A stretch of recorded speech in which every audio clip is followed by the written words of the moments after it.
Major funding for NJTV News is provided in part by the members of the New Jersey Education Association, making public schools great for every child, and PSE&G. We make things work for communities. Tonight on NJTV News, a transit alert. How and why New Jersey Transit says it will meet the year-end deadline to install positive train control on all its trains and what it means for your commute. New Jersey Democrats gather in Atlantic City for their annual state convention, but there's a grudge in the air and midterms on the calendar. Plus, streamlining the process of foreclosure to ease the pain of foreclosure. And a cyber criminal is sentenced to helping the FBI fight cyber crime. Those stories and more next on NJTV News.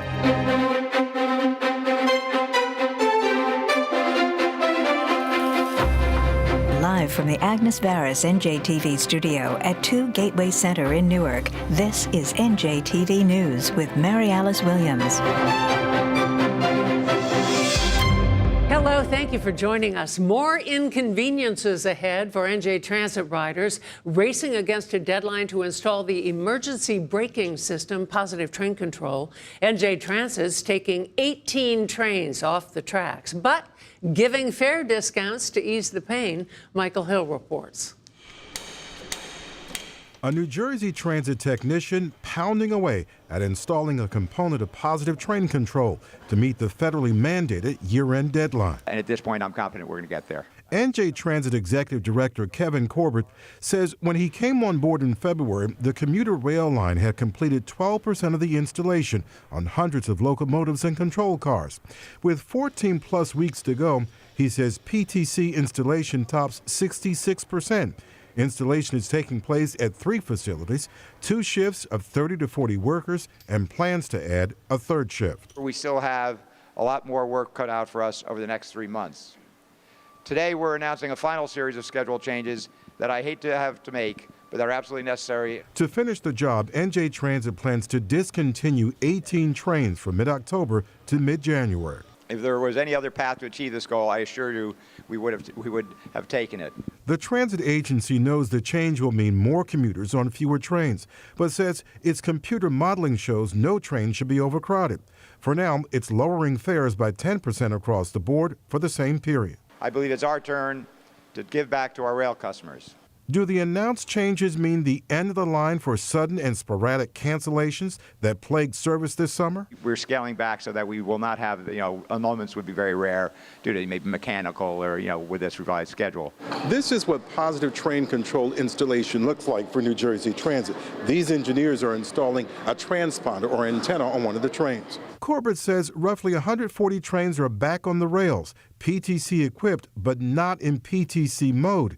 He says all trains put on the rails must have and be in PTC mode for the whole system to take advantage of responding to another train's speed. And if it goes, a little bit over, there's a cautionary, and if it passes the next signal on the track, that'll send a thing to the mainframe saying this train's going too fast, and it will override the engineer. Even if the engineer is putting it, full throttle, it will automatically brake it. So you don't want one doing it and the train behind it not doing it. The railroad industry, the government, and transportation advocates are all on board with PTC and what the automatic braking system is capable of doing, stopping and slowing trains even remotely to prevent accidents, injuries, and death on the rails. The rail line showed the media the equipment it's installing on board. Some of our vehicles date back to the 1960s and 1970s, and we're installing new computer systems on these vehicles. In the front, it's not yet installed, but there's going to be a new speed display unit for the engineer. What you're looking at here, it's a new crash-hardened event recorder. It's being installed on every PTC piece of equipment to capture event data. This is just another layer of the additional protections and safety enhancements that are being built into the system. NJ Transit calls it labor-intensive work. It made an agreement in 2011 to install PTC. 7 years later, it says it's on track to meet the year-end deadline. In Piscataway, Michael Hill, NJTV News. Atlantic City won't regain control from the state anytime soon. That's the conclusion of Governor Murphy's special counsel, Jim Johnson. His report says the city's fiscal, operational, and economic and social problems will only be resolved with significant direction from and partnership with the state. Murphy campaigned on the promise of returning oversight to the city, but says now's not the time. We're not going away. We're going to. You heard a lot of words of optimism, and they're genuine. But you got to. That's why, as they say in the NFL, it's why you got to play the game. We got to go out and execute this plan. It's an extraordinary plan. We have to execute it. We're not going anywhere, and I say that in the very best sense of the word. We have Atlantic City's back, and we're not going to give that up. When you look at the report, and you look at the record and the history and what's persisted in Atlantic City over generations, we all have to understand that this is a moment as well. This moment of promise is also fragile. Still, it's been a big day for Atlantic City, cutting the ribbon on a new campus and hosting the annual convention of the state Democratic Party that will be missing key Democratic leaders.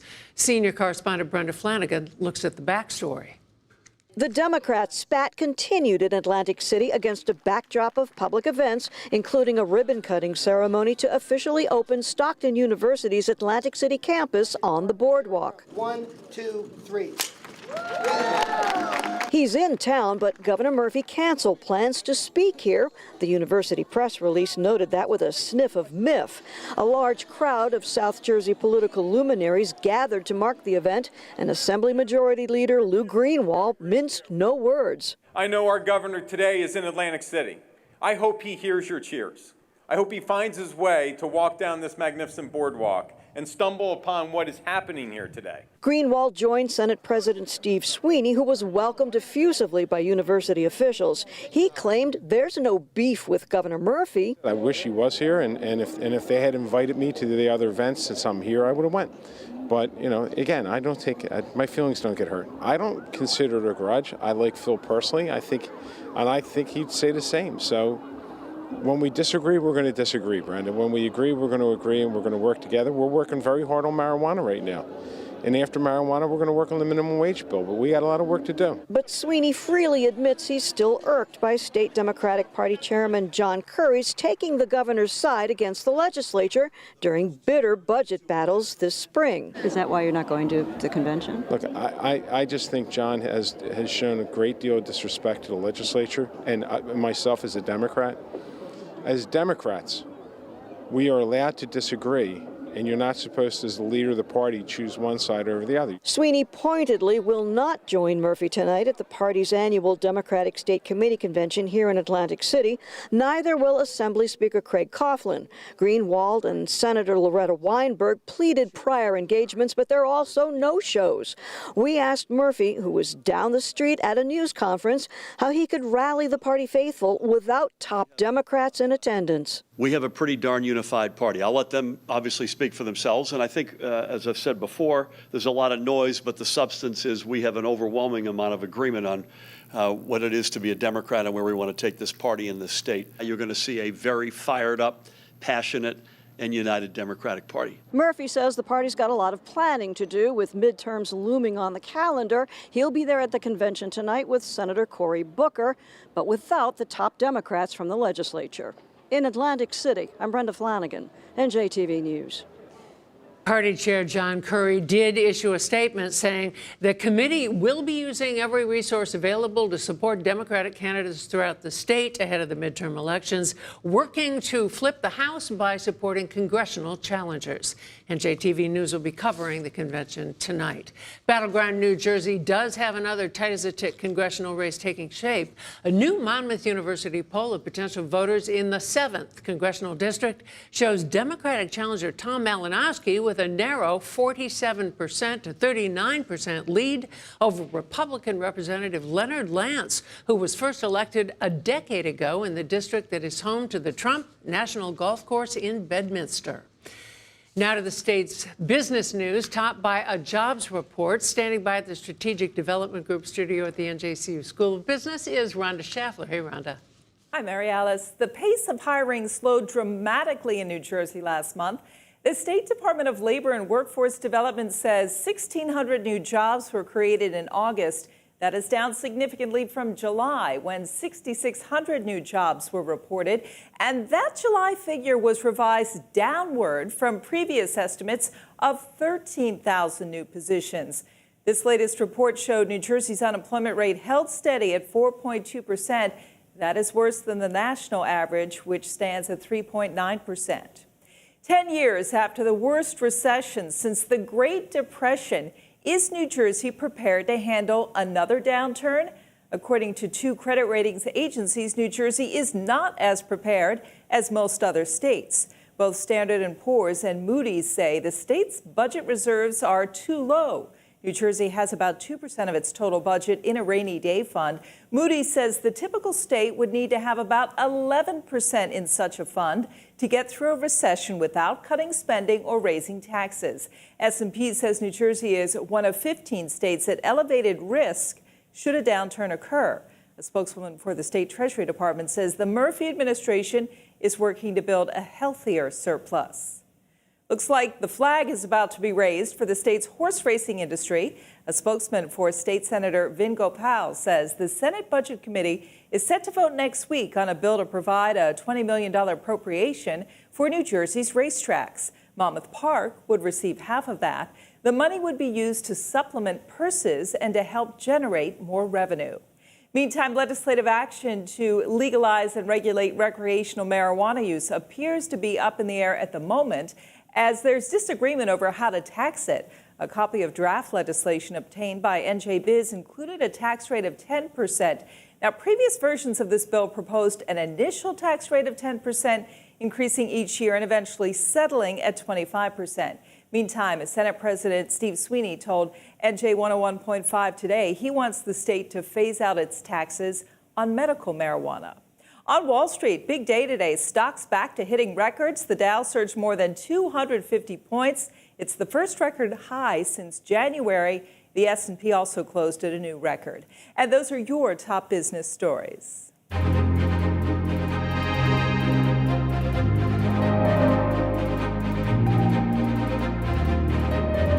Governor Murphy's calling for the resignation of the Bergen County Sheriff after a secret recording was released of Sheriff Michael Saudino allegedly making racist or homophobic remarks about black people, Lieutenant Governor Sheila Oliver, who is single, and Attorney General Gabriel Graywall, the first Sikh in the nation to hold that office.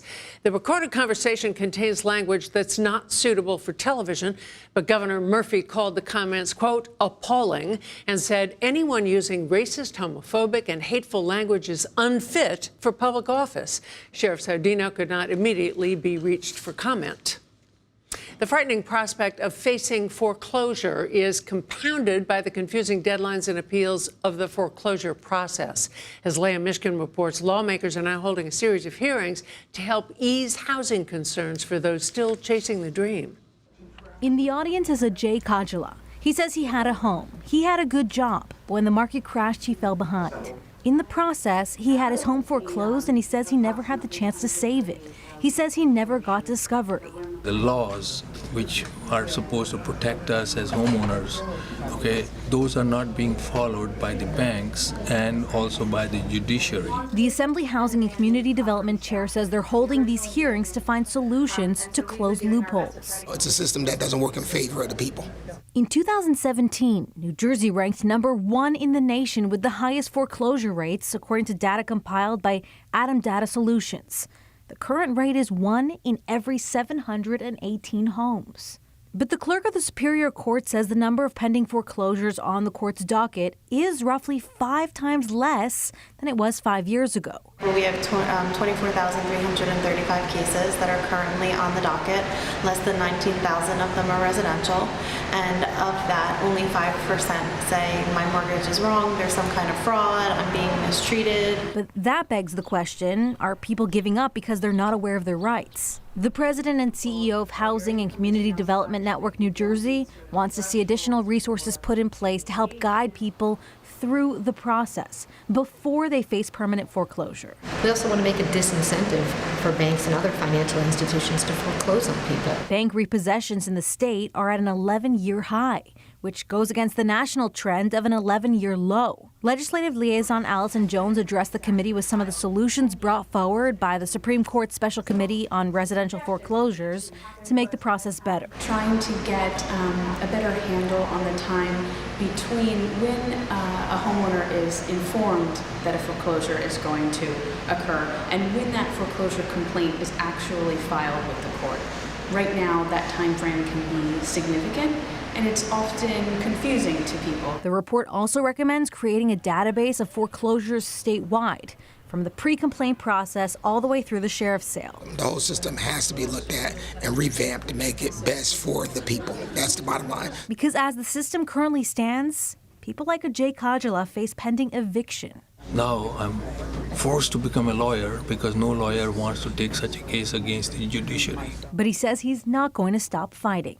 In Union, Leah Mishkin, NJTV News. A new poll sends a strong message to policymakers. Fully 2/3 of voters surveyed for a new Fairleigh Dickinson University poll do not view natural gas as clean energy.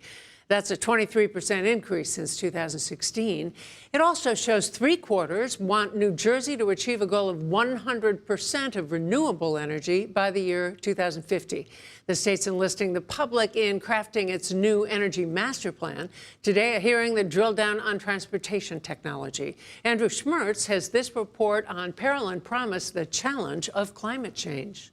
By 2025, 1 in 7 cars on New Jersey's roads must be zero-emission electric vehicles. So a government commission known as the Energy Master Plan Committee heard from a range of groups today on how to meet that goal, which some say has been stalled since the 2004 Clean Car Program passed. We're choking on it. There are parts of New Jersey that have the worst air quality in the United States, especially in our urban areas, places like, Linden and Elizabeth or Camden.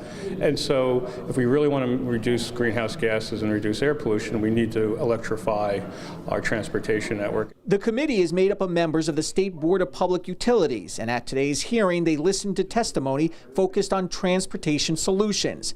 New Jersey is one of several northeastern states that have signed on to California's plan mandating the number of electric vehicles by the middle of the next decade. New Jersey will need more than 300,000 electric cars on the road to comply. We have 14,000 now. A group representing New Jersey auto dealers say consumers need more government incentives. With respect to price, the average transaction price on a new electric vehicle, pure electric vehicle, is $10,000 or more than the average transaction price on a comparable internal combustion engine vehicle. Now, there are tax incentives that are in place today that help close that gap somewhat, but we're still finding that consumers, when they do the math, are not embracing EVs as a value proposition. And thousands of charging stations still need to be built to reduce what's known as range anxiety among EV drivers. For some who testified today, the issue goes beyond electric cars. There are vast health disparities between environmental justice communities, specifically communities of color, as compared to suburban communities in terms and from air pollution. And we should really be prioritizing our children within this. The State Department of Environmental Protection says nearly 50% of greenhouse gases here are caused by transportation.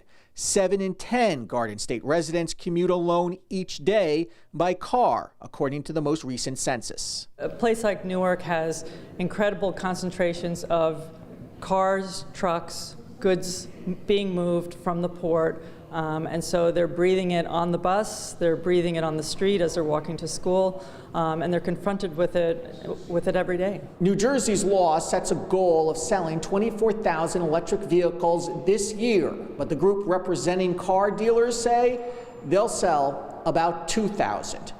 In Trenton, Andrew Schmertz, NJTV News. Restoring greenway space, that tops tonight's Garden State Express. Our first stop, Trenton, where the leaky, cracked, and long padlocked town pool will get a $3.4 million replacement.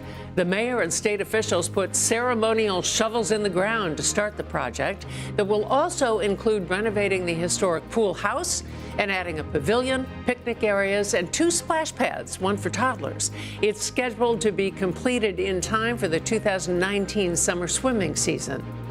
Next to Fanwood, where a former Rutgers student who crashed the university's computer network in 2015 and went on to help knock out huge swaths of the internet across the globe the following year has been sentenced to serve at the FBI on cybercrime and cybersecurity.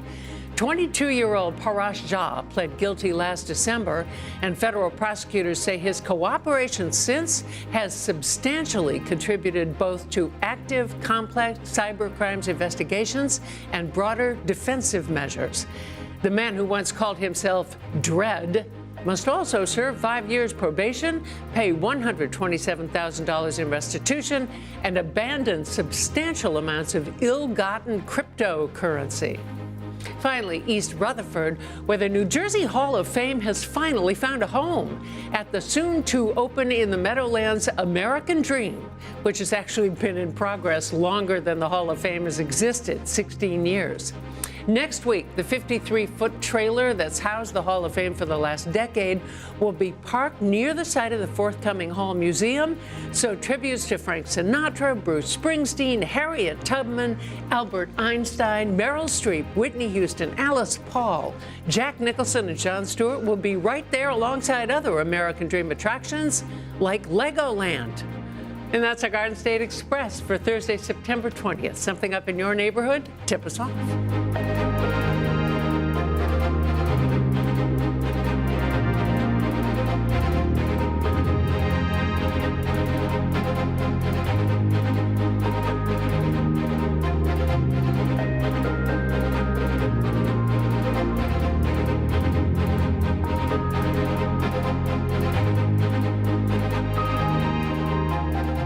Another amazing advance in medicine to report. Patients whose movements are impaired by accident or illness are finding a way to reboot their brains with the help of robots. Brianna Vannozzi reports.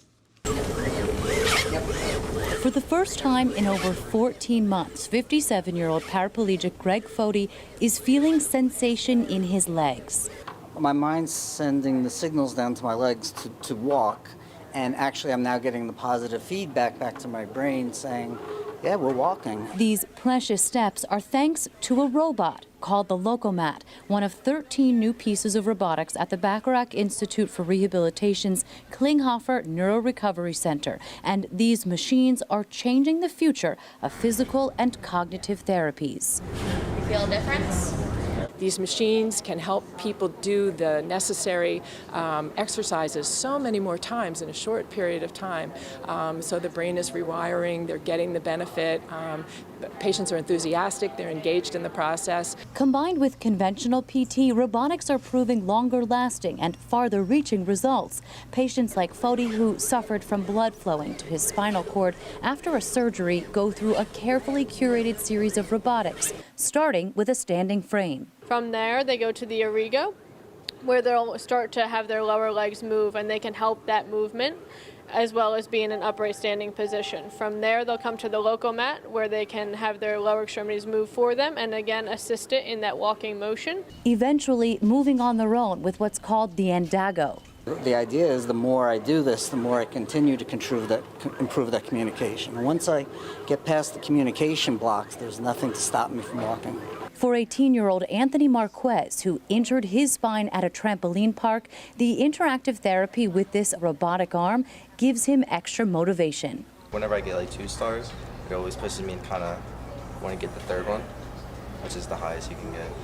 And you've got a competitive spirit to begin with, yeah? So that's a good fit for you. Yeah, I was an athlete before I got hurt, so it's kind of it's who I am. This robot is called the Miro. It's like a life-size iPad. In this instance, you're looking to match images. It's all about cognitive rehabilitation here and making sure it's interactive and customized for each patient. Helping patients recovering from stroke, MS, spinal cord, or other neurological impairments. From not being able to move anything, I couldn't move my shoulders at first, to now being able to move my arms is kind of crazy. Seeing him like that, it gives you hope. Yeah, it does. A lot of hope. Seeing him moving things that we thought he never would move before. And setting sights higher than they'd thought before. In Pomona, Brianna Vannozzi, NJTV News.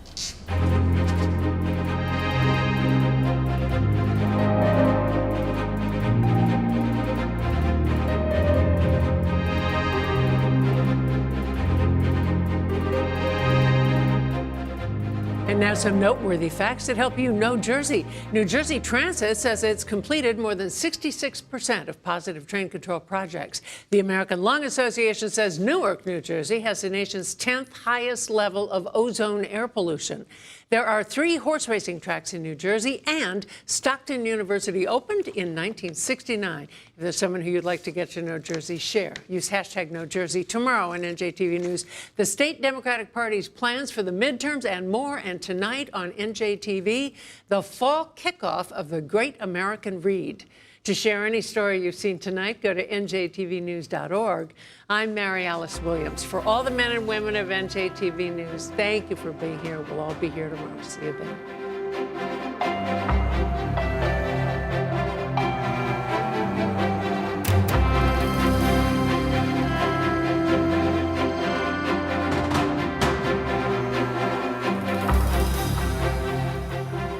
RWJ Barnabas Health. Let's be healthy together. NJM Insurance Group, serving the insurance needs of New Jersey residents and businesses for more than 100 years. And Horizon Blue Cross Blue Shield of New Jersey, an independent licensee of the Blue Cross and Blue Shield Association. Lead funding for Peril and Promise is provided by Dr. P. Roy Vagelos and Diana T. Vagelos. Major support is provided by the Mark Haas Foundation and Sue and Edgar Wackenheim III. Funding for Chasing the Dream is provided by the JPB Foundation and the Ford Foundation.